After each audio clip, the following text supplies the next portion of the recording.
Hey guys, Bob Black, Bob on Bass. Thanks for joining me today. Today I'd like to talk about why I think it's a good idea to learn to play some piano. Stick around.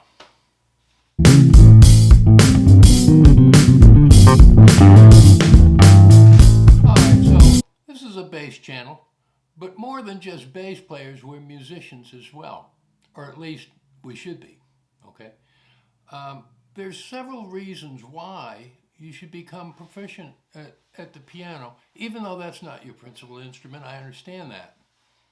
One of the reasons is if you're a young person and you're going to be going to music college, a lot of colleges will require that you play piano or that you at least take lessons and learn to play at least what they call functional piano. Now, when I was a student at Berklee, I don't know about all the programs, but in the performance program that I was in, you are required to take piano. They called it functional piano. And you might not realize this, but a lot of bass players that you look up to are fairly proficient at the piano. I don't know if you've ever heard Jocko play the piano. Jocko's an excellent piano, was an excellent piano player. If you go on YouTube, listen to him play, a comp background with the Toots Thielman, the famous jazz harmonica player. Jocko was very proficient at the piano. Other people like Yannick Gwizdala and Adam Neely, most of everybody that's a musician plays some piano, and there's several reasons for that.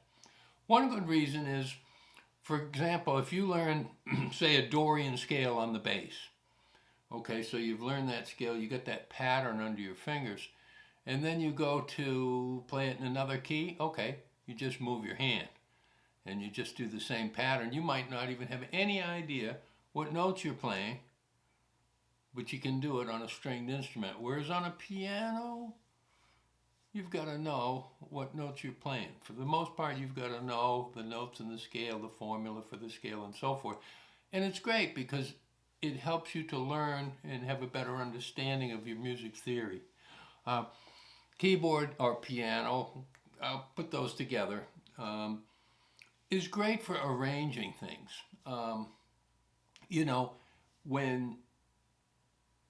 Back in the days when I was a student at Berklee, I think the most sophisticated keyboard we had was a Fender Rhodes. That's telling you how far back we're going now.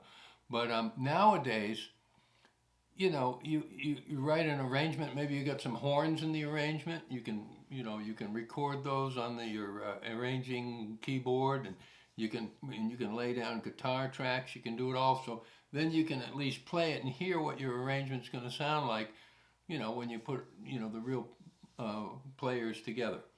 Back in my day, boy, we'd write an arrangement, then we'd have to go scramble trying to find people that were willing to play it.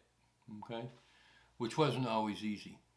And it's great for listening to sounds. Now, I know we can play some chords on the bass, but actually to play some upper structure triads and so forth on the keyboard and to hear those sounds, it's a little easier, okay? I'll give you an example. Okay, so here's an example. That's a dominant 7 chord with a 9 sharp, 11 and 13 upper structural triad.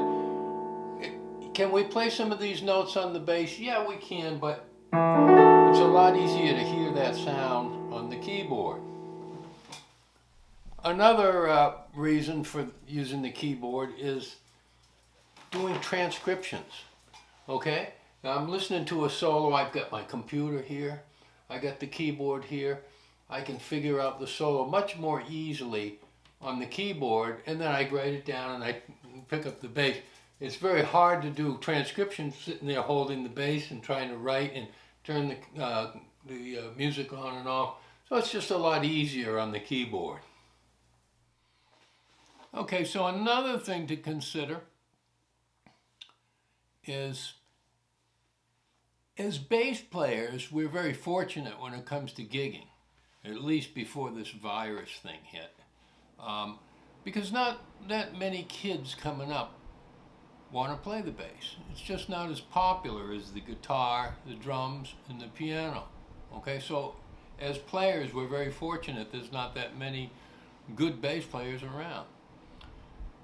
So we're always getting the good gigs. However, when it comes to teaching, well, that's another matter. So if you can get yourself to the point where you're fairly proficient on the piano and you can do some teaching, well then, you know, you're going to have probably 10 or, at least until you get known as a bass player, you're going to have 10 or 15 piano students for every bass student that you have. So that's another thing to consider you know, if you want to make a living as a musician. So anyway, those are my thoughts on learning to play some piano or keyboard.